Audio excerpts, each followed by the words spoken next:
Guys आज हमारे पास यहाँ पे है एसर की तरफ से नया budget gaming lineup Acer ALG 2024 और ये दोस्तों RTX 3050 के साथ आता है और अंडर 60 to 65,000 अगर आपका बजट था तो ये आपके लिए बेस्ट हो सकता है। तो चलिए बॉक्स को खोलते हैं, देखते हैं बॉक्स के अंदर क्या है, क्या है आपको लेना चाहिए नहीं लेना चाहिए, सब कुछ जानेंगे। तो चलिए केक स्टार्ट करते हैं। तो गाइस ये वाला लैपटॉप मुझे प्रोवाइड किया है 97 innovation Acer creator store Guwahati, जो कि भांगर के अंदर सिचुएटेड है। अगर आप लोग आते हो गुवाहाटी तो जरूर विजिट करना, वहां पे सारे एसर की जितने भी लाइनअप्स है वो आपको मिल जाएगी। कोई भी लैपटॉप चाहिए वहां पे आपको बेस्ट प्राइसिंग में मिलेगा।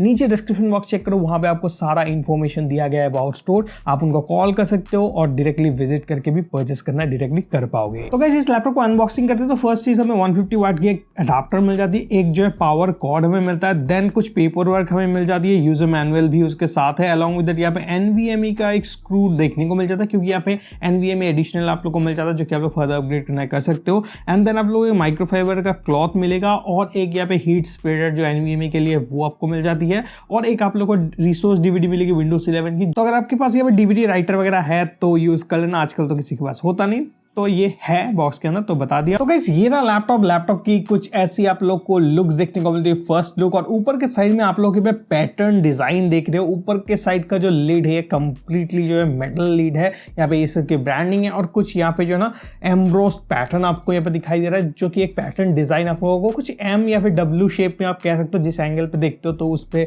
मैटर करेगा। और स्ट्रॉन्ग आप लोग को बिल्ड क्वालिटी टॉप लीड देखने को मिलती है। अगर मैं बैक साइड की बात करूँ तो बैक साइड में आपको यहाँ पे अच्छी खासी वेंट्स वगैरह मिलेगी, रबर ग्रिप्स 4 है, 2 आप लोगों को बॉटम वेरिंग स्पीकर मिलती है, और पीछे के साइड में भी 2 आउटलेट वेंट्स है, कुछ पोर्ट्स हमें मिलती है, और लेफ्ट और राइट साइड में भी आप लोग को वेंट्स मिलती है, अलॉन्ग विद बहुत सारे पोर्ट्स है जो कि मैं आगे आप लोग को वीडियो के अंदर बताऊंगा। तो इस लैपटॉप की अगर वेट की बात करें, वेट देखो 2.08 kg के आसपास वेट है। अगर आप लोग चार्जर और अडाप्टर को एड अप कर देते हो तो यहाँ पे ओवरऑल वेट इसकी 2.54 kg के आसपास आपको मिलता है। बहुत ही लाइट वेट है, नियर टू 2 kg के आसपास है। तो अगर आप लोग को लाइट वेट गेमिंग लैपटॉप ढूंढना था तो ये एक बार जरूर देख सकते हो। तो चलिए अभी नेक्स्ट इसका जो है स्पेसिफिकेशन वगैरह जान लेते हैं। तो यहाँ पे स्पेसिफिकेशन की बात करें, मेरे पास जो मॉडल है ये है i5 की 12450H के साथ, जहाँ पे आप लोगों को 8 कोर और 12 थ्रेड्स मिल जाती है, और RTX की यहाँ पे 3050 आप लोग को मिलेगी 6GB VRAM के साथ, और यहाँ पे 75 वाट TGP हमें मिलता है। अलॉन्ग विद दैट इसके अंदर आप लोग को 16GB की DDR4 3200 मेगाहर्ट्ज की रैम है। ठीक है, 3200 मेगाहर्ट्ज इस प्राइस पर मिल जाता है, और एक एडिशनल स्लॉट भी एम्प्टी है जहाँ पे आप डायरेक्टली डाल सकते हो। सिंगल चैनल रैम यहाँ पे आपको मिलेगी 16GB की। अलॉन्ग विद दैट 512GB की NVMe SSD है, और एक एडिशनल स्लॉट भी है जहां पे आप लोग एक्स्ट्रा NVMe SSD डाल सकते हो, और उसको 1 TB तक आपको एक्स्ट्रा लगाना है वो भी लगा सकते हो। तो बहुत बढ़िया चीज है ये। अलॉन्ग विद दैट Wi-Fi 6 और Bluetooth 5.2 की कनेक्टिविटी के साथ ये लैपटॉप आता है। तो चलिए अभी हम लोग डायरेक्टली इसकी बिल्ड क्वालिटी देख लेते हैं। तो बिल्ड क्वालिटी देखो, फर्स्ट जो है डिजाइन यहाँ पे आपको नया सा मिलता है, जो कि मैंने आप लोगों को पहले ही बता दिया। एसर का सिंपल लोगो है और साइड में आप लोग को जो है ना कटआउट पैटर्न मिल रहा है। तो अभी हम लोग यहाँ पे अगर टॉप लिड फ्लेक्स की बात करते हैं तो देखिए टॉप लिड फ्लेक्स थोड़ा आप लोग को माइनर सा टॉप लिड फ्लेक्स मिलता है, क्योंकि यहाँ पे थोड़ा उठा सा शेप है, इसीलिए टॉप लिड फ्लेक्स आप लोग को थोड़ा मिलेगा।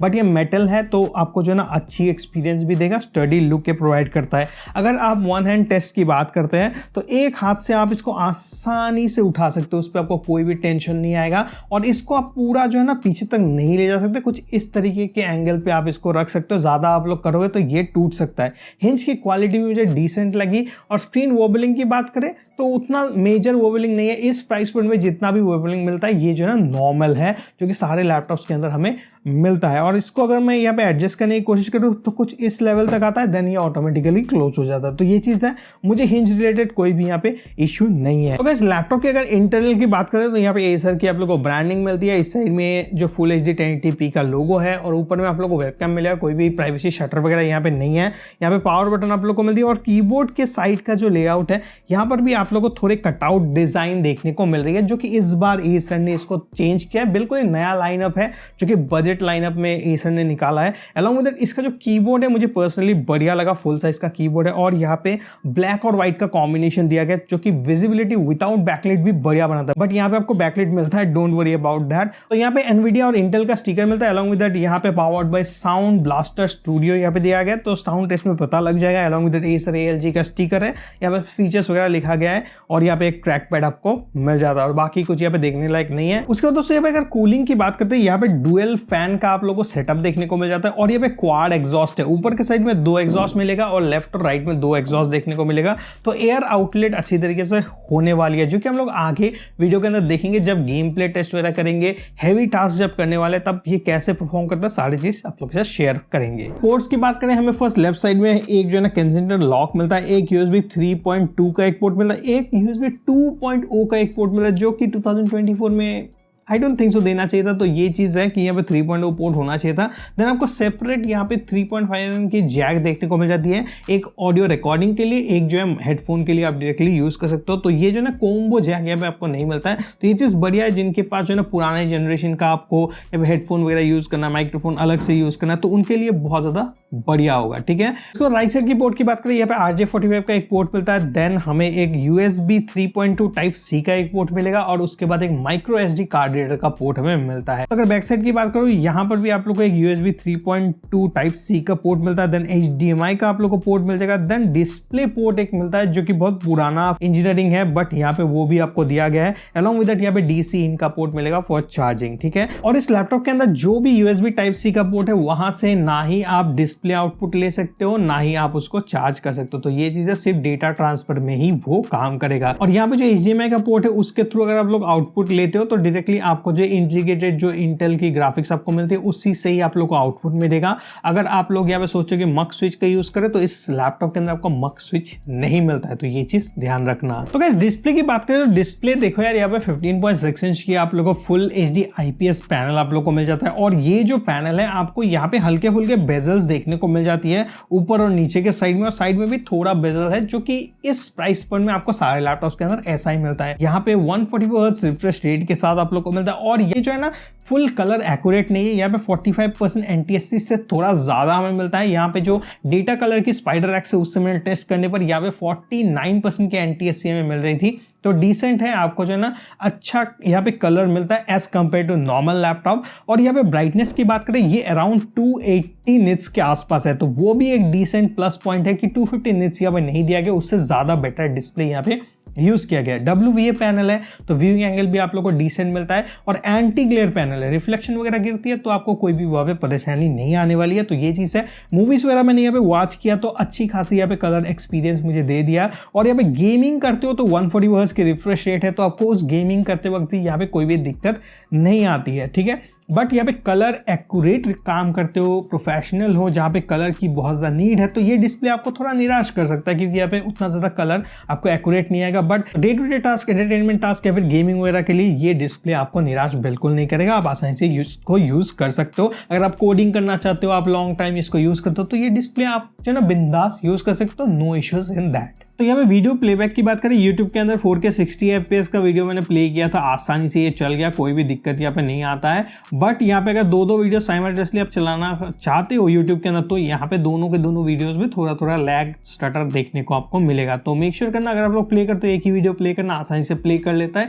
10 बिट की फाइल भी मैंने यहाँ पे प्ले करके देखी है, वीडियोस वगैरह 4K मूवीज मैंने ट्राई किया, तो वो भी VLC के अंदर आसानी से ये चल जाता है। तो वो भी आप यहाँ पे एंजॉय कर सकते हो। तब यार मूवीज की बात हो रही है तो डिस्प्ले तो डिसेंट आपको मिलता है, बट यहाँ पे स्पीकर्स की बात करें तो स्पीकर्स देखो पावर्ड बाय साउंड मास्टर है, बट यहाँ पे जो ना पावर है वही हमें मिसिंग देखने को मिलता है। यहाँ पे जो पावर है बहुत ज़्यादा वीक है, आपको एकदम कम साउंड सुनाई देगा। तो ये चीज़ है, अगर आप लोग ये लैपटॉप खरीदते हो तो साउंड से उम्मीद बिल्कुल मत रखना। तो यहाँ पे अगर वेबकैम की बात करें, इस लैपटॉप के अंदर आपको 720p का वेबकैम मिलता है, 30 FPS सपोर्ट करता है। यहाँ पे कोई भी प्राइवेसी शटर वगैरह आपको नहीं मिलता है, कुछ ऐसा आप लोग को सैंपल मिलता है, आप खुद देख लीजिए। तो गाइस ये वाला वेबकैम सैंपल जो आप लोग देख पा रहे हो डायरेक्टली रिकॉर्ड हो रहा है फ्रॉम Acer ALG का वेबकैम, जो कि 720p 30 FPS तक रिकॉर्ड करता है। और यहाँ पे जो ऑडियो आप लोग सुन पा रहे हो, यहाँ पे डुअल माइक्रोफोन का सेटअप है, उसी से जो है ना इसका ऑडियो भी रिकॉर्ड हो रहा है। तो कैसा ऑडियो वगैरह आ रहा है ये अंदाजा आप खुद लगा सकते हो इसको सुन के। तो गाइस अभी अगर कीबोर्ड की बात करते हैं तो कीबोर्ड देखो फुल साइज कीबोर्ड आप लोग को मिलता है। इसका जो स्पेसिंग वगैरह है मुझे बहुत बढ़िया लगा, यहाँ पे कोई भी कंजस्टेड कुछ भी स्पेसिंग नहीं है। यहाँ पे एरो कीज वगैरह की स्पेसिंग भी बढ़िया है। यहाँ पे व्हाइट और ब्लैक का जो कलर कॉम्बिनेशन है, इससे जो है ना लो लाइट कंडीशन कंडीशन में हो या फिर आउटडोर कंडीशन में विदाउट बैकलाइट भी आपको विजिबिलिटी बढ़िया देखने को मिलती है।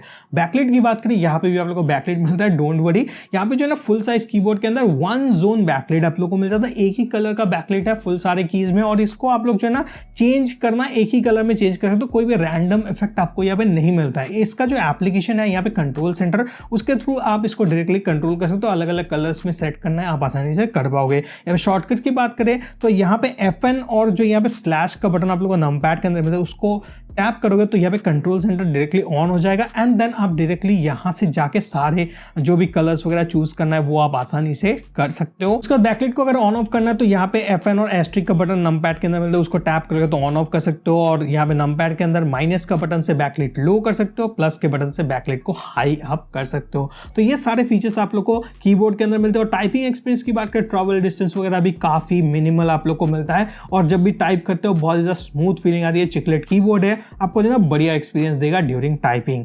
और यहाँ पे अगर ट्रैक पैड की बात करें, ट्रैक पैड यहाँ पे सारे गेस्चर्स वगैरह सपोर्ट करता है, मल्टी टच गेस्चर सपोर्ट कर देता है, और जो है ना डिसेंट क्वालिटी की है, उतना ज्यादा मैं बहुत हाई फाई नहीं कहूंगा, बट सारा काम आपका करवा देगा। आपको एक डिसेंट ट्रैक पैड मिलता है, आपको यूज करना है आप कर सकते हो। तो गाइस यहाँ पे अगर इस लैपटॉप के सॉफ्टवेयर की बात करें तो सॉफ्टवेयर में देखो यार, यहाँ पे कोई भी MS ऑफिस का सब्सक्रिप्शन आपको नहीं मिलता है, Windows 11 लाइफ टाइम सब्सक्रिप्शन आपको मिल जाएगा। और यहाँ पर जो सॉफ्टवेयर को कंट्रोल करने के लिए यहाँ पे एसर ने खुद का कंट्रोल सेंटर लाया, जिसका नाम ही उन लोगों ने रखा है कंट्रोल सेंटर। तो यहाँ पे कुछ ऐसा इंटरफेस आपको मिलता है कंट्रोल सेंटर का। फर्स्ट तो इंटरफेस में सारे इंफॉर्मेशन आपको दिखाई देगी इस साइड में, और यहाँ पे फैन के स्पीड को आप कंट्रोल कर सकते हो। यहाँ पे ऑटोमेटिक आप लोग को मिलता है, ऑटोमेटिक में 2070 के आसपास RPM रहता है, और GPU की स्पीड जो है 2025 के आसपास रहता है। इसको आप लोग मैक्सिमम करना है, अगर करते हो तो फैन साउंड कितना आता है वो सुन लीजिए।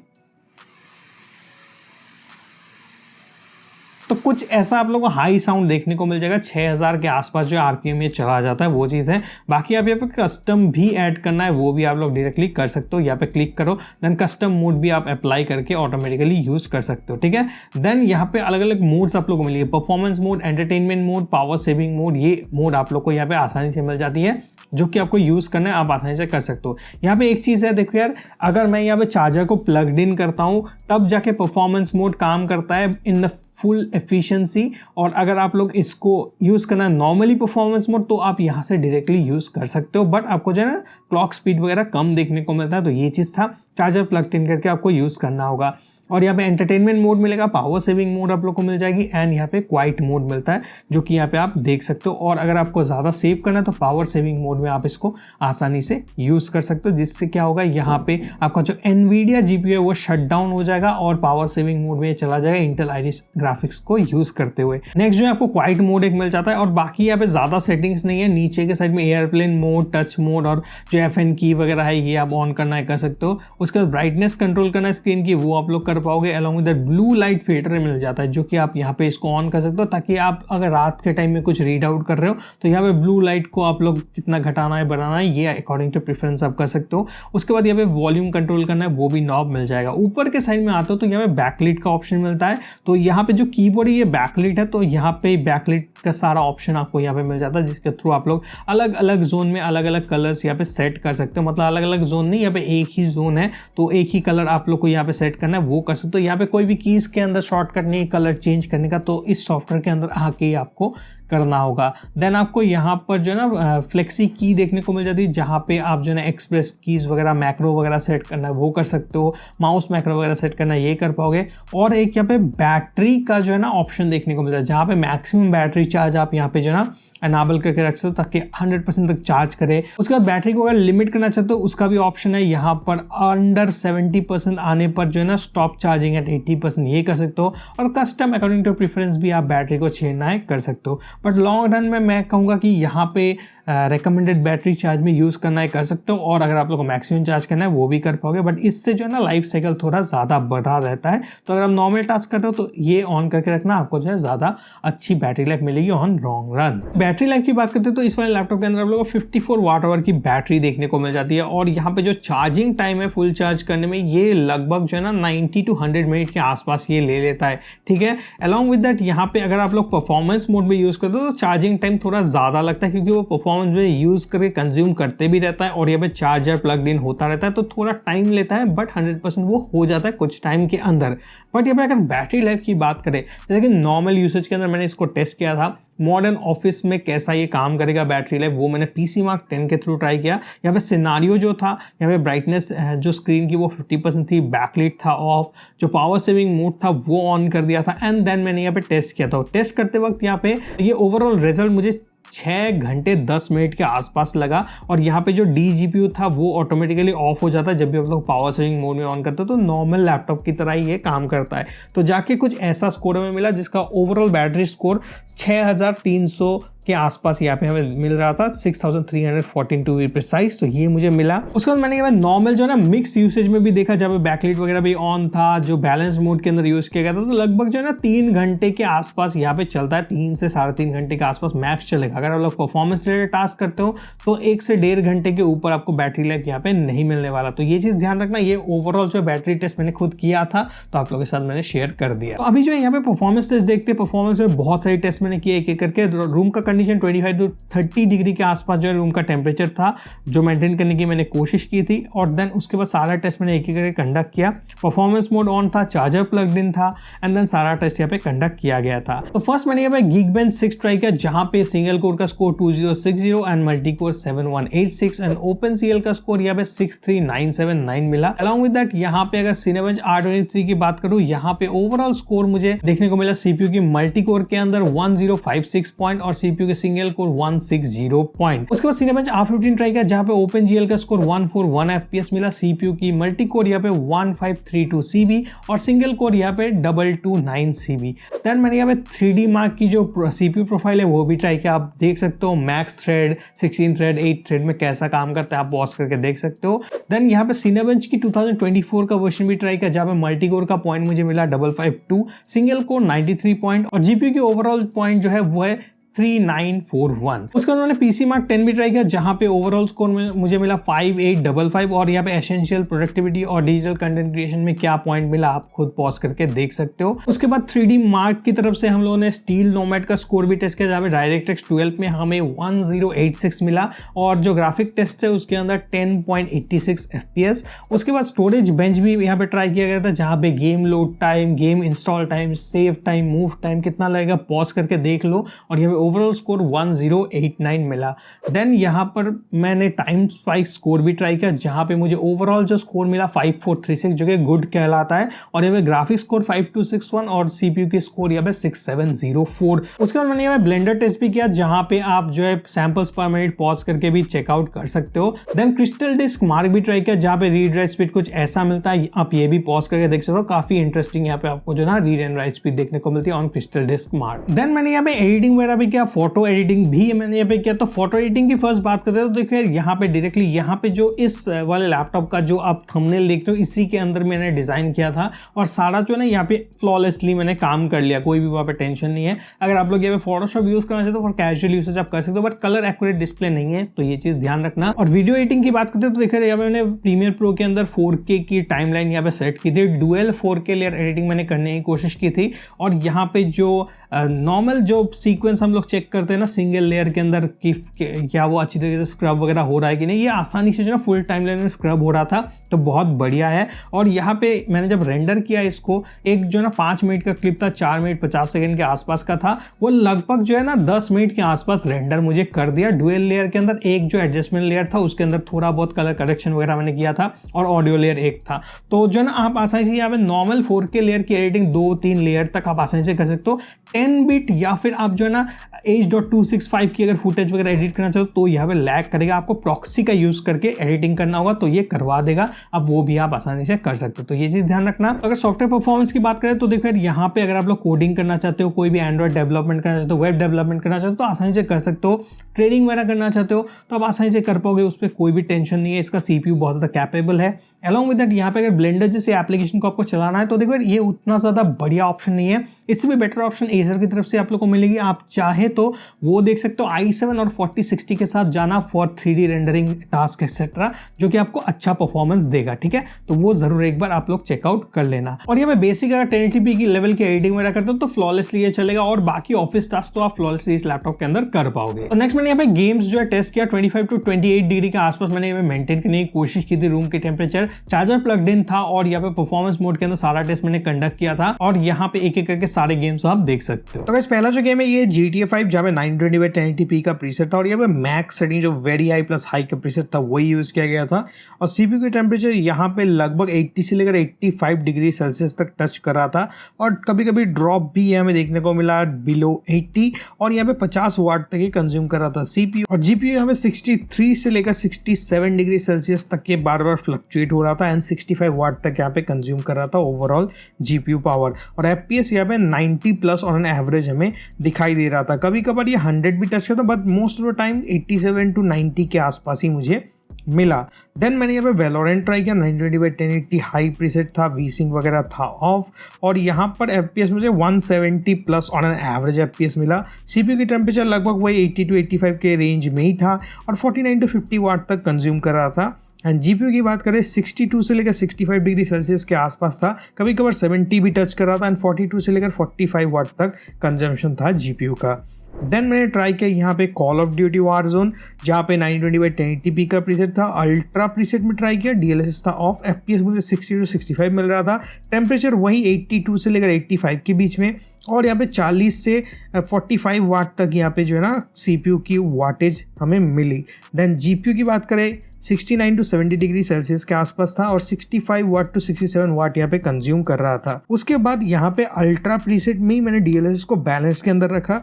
देन FPS जो यहाँ पे जंप मिला फ्रॉम 60 to 80 to 85 FPS हमें मिल रहा था, और CPU की टेम्परेचर 87 to 90 डिग्री यहाँ पे टच किया एक दो बार, बट यहाँ पे जो वाटेज कंजम्पशन ये 50 वाट तक ही कंज्यूम कर पा रहा था, जो कि अच्छी चीज़ है। और GPU की बात करें यहाँ पे 73 डिग्री सेल्सियस के आसपास टेम्परेचर गया, और 63 से 65 वाट तक यहाँ पे कंज्यूम कर रहा था, जो कि सिमिलर है। और यहाँ पर देखो ये जो गेम है वारजोन, इसके अंदर टेम्परेचर जो कभी कभार 90 to 93 ही पकड़ रहा था, बट ओवरऑल 88 to 90 के बीच में ही ज़्यादातर टाइम ये रिवॉल्व कर रहा था। फिर मैंने यहाँ पे साइबरपंक ट्राई किया, अल्ट्रा प्रीसेट के अंदर DLSS ऑफ, वीसिंग ऑफ, यहाँ पे FPS 45 to 50 FPS के अंडर था। CPU की टेम्परेचर वही 83 to 85 डिग्री सेल्सियस के आसपास 43 to 45 वाट तक यहाँ पे कंज्यूम हो रहा था, और GPU की टेम्परेचर 71 डिग्री सेल्सियस के आसपास, और जो है यहाँ पे वाटेज कंजम्पशन 99% के आसपास था, जो कि लगभग 70 to 75 के बीच में रिवॉल्व हो रहा था।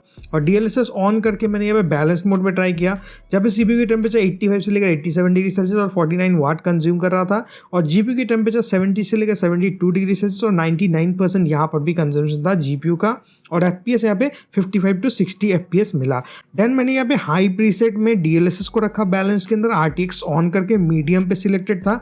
यहाँ पे भी मुझे FPS जो है 45 FPS ऑन एवरेज मिला। CPU की temperature similar 83 to 85 degree Celsius, 49 to 50 वाट यहाँ पे कंजम्पशन था, और GPU की टेम्परेचर यहाँ पे 70 से लेकर 73 डिग्री सेल्सियस और 99% यहाँ पर भी कंजम्पशन मिला।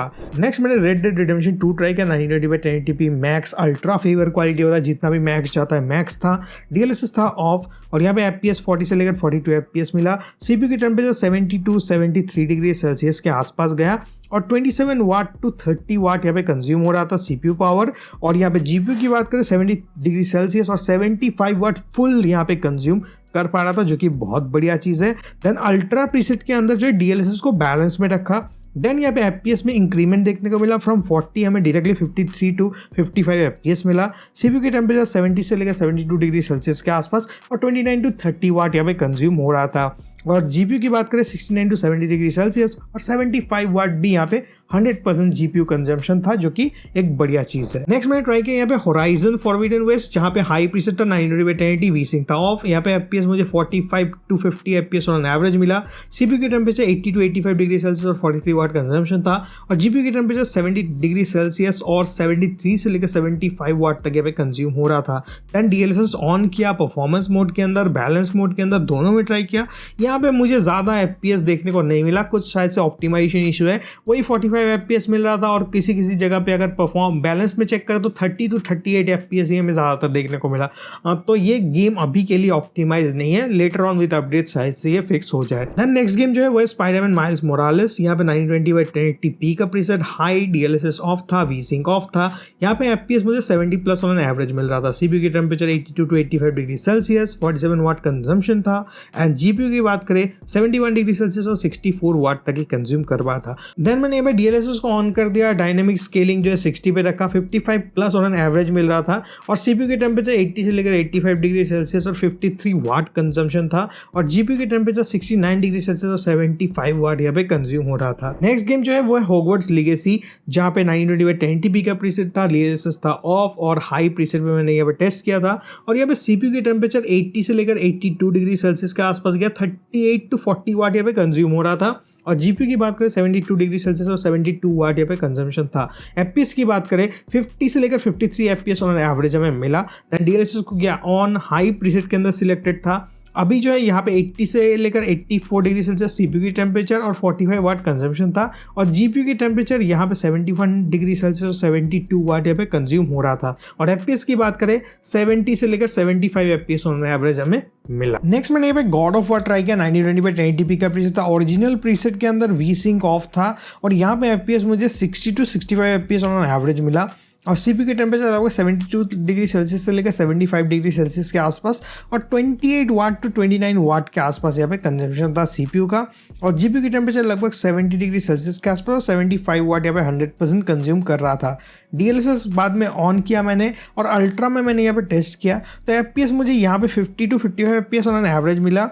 और CPU की टेम्परेचर 73 डिग्री सेल्सियस और 31 वाट तक कंज्यूम हो रहा था। और GPU लगभग 70 डिग्री सेल्सियस और 75 वाट कंजम्पशन था। ओके, गेमिंग टेस्ट में फाइनल कंक्लूजन में मैंने यहाँ पे क्या देखा, तो देखो यार, अगर आप लोग यहाँ पे टेबल टॉप के ऊपर इस लैपटॉप को यूज करते हो तो आपका टेम्परेचर हाई होता है। मैं एक रीजन बताता हूँ क्यों। मैंने बहुत ज्यादा टेस्ट किया इसको अलग अलग गेम्स के अंदर, सारे गेम्स में सेम रिजल्ट मुझे मिल रहा था। यहाँ पे देखो डुअल कूलिंग सेटअप आप लोगों को मिलता है, मतलब डुअल फैन का सेटअप है और यहाँ पे क्वाड एग्जॉस्ट है, तो चार साइड से आपको जो है ना एयर आउटलेट दिखाई देगा। और यहाँ पर भी आपको जो है ना वेंट्स वगैरह बहुत सही है। तो प्रॉब्लम कहाँ पे आ रहा था, क्यों इतना टेम्परेचर जा रहा था, जहाँ पे CPU यूसेज GPU यूसेज भी काफी बढ़िया है और यहाँ पे जो GPU यूसेज है 100% तक चला जाता है। That's a very good thing, बहुत बढ़िया तरीके से यूटिलाइज कर रहा था।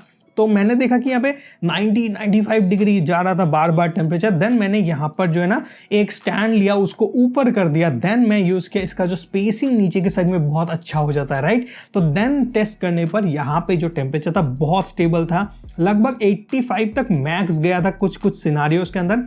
80-85 के बीच में था, कभी कभी 75 तक भी वो ड्रॉप हो रहा था। And that's great. किसी भी गेम के अंदर मैंने यहाँ पे 90 तक जाते हुए बाद में नहीं देखा, कुछ कुछ सिनारियो में गया था, इट्स ओके, वो चला जाता है, बट पहले बहुत ज़्यादा जा रहा था। तो एक हैक है कि ऑलवेज इसको जो थोड़ा ऊपर कर लेना। कूलिंग फैन चाहिए वो चीज़ नहीं है, एक कूलिंग स्टैंड ले लो, इसको थोड़ा लिफ्ट अप कर दो ताकि एयर फ्लो, एयर सर्कुलेशन बन जाता है, सब बना रहा है। तो ये चीज़ था, ऑनेस्ट ओपिनियन था। आप जाके एक बार टेस्ट करना, जिसके पास भी ALG का लैपटॉप है, do try this, you will have great result, ठीक है। तो वो चीज़ आप लोग एक बार करके जरूर देखना। और एक चीज़ है रिगार्डिंग गेमिंग, देखो यार, एक चीज़ मैं बताता हूँ, यहाँ पे जब भी आप लोग पावर को प्लग इन करते हो ना, ये डायरेक्टली जो है आपका डेडिकेटेड GPU पे ही चलता है। तो ये चीज़ें मक स्विच नहीं है, बट स्टिल इसका परफॉर्मेंस टॉप नॉच है। यहाँ पे जो मैंने देखा 75 वाट है, 75 वाट फुल कंज्यूम करता है in maximum of the game, and that's a great thing जो आप लोग आसानी से इसको यूज कर सकते हो। अभी देखो सब कुछ मैंने बता दिया, अभी प्रोज एंड कॉन्स के बारे में बात करते हैं। तो प्रोज एंड कॉन्स में कुछ सजेशन देना चाहूंगा एसर को। फर्स्ट चीज जो है,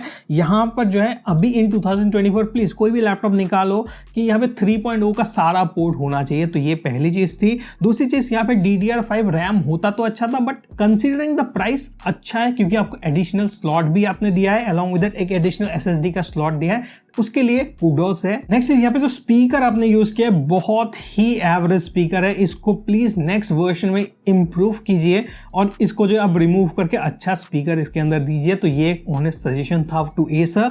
और एक चीज है, यहाँ पे मक स्विच नहीं है, तो मक स्विच का डिजाइन जो है ना अलग ब्रांड्स प्रोवाइड कर रहे हैं अराउंड 60-65 का बजट। तो नेक्स्ट टाइम में अगर आप लोग कोई लैपटॉप निकालते हो बजट सेगमेंट में, तो मक स्विच डालना बिल्कुल मत भूलना। दैट्स एन इंपॉर्टेंट पार्ट जो कि आजकल सभी लैपटॉप्स के अंदर होता है। तो ये ये सारी चीज़ें थी, बाकी मैंने सब कुछ आपको बता दिया। इसका टाइपिंग एक्सपीरियंस बढ़िया है, इसका जो मूवीज़ देखने का एक्सपीरियंस है वो भी आप लोगों को डिसेंट दे देता है, गेमिंग एक्सपीरियंस मुझे बढ़िया लगा, कूलिंग का हैक मैंने आप लोगों के साथ शेयर कर दिया, वो ज़रूर अप्लाई करना।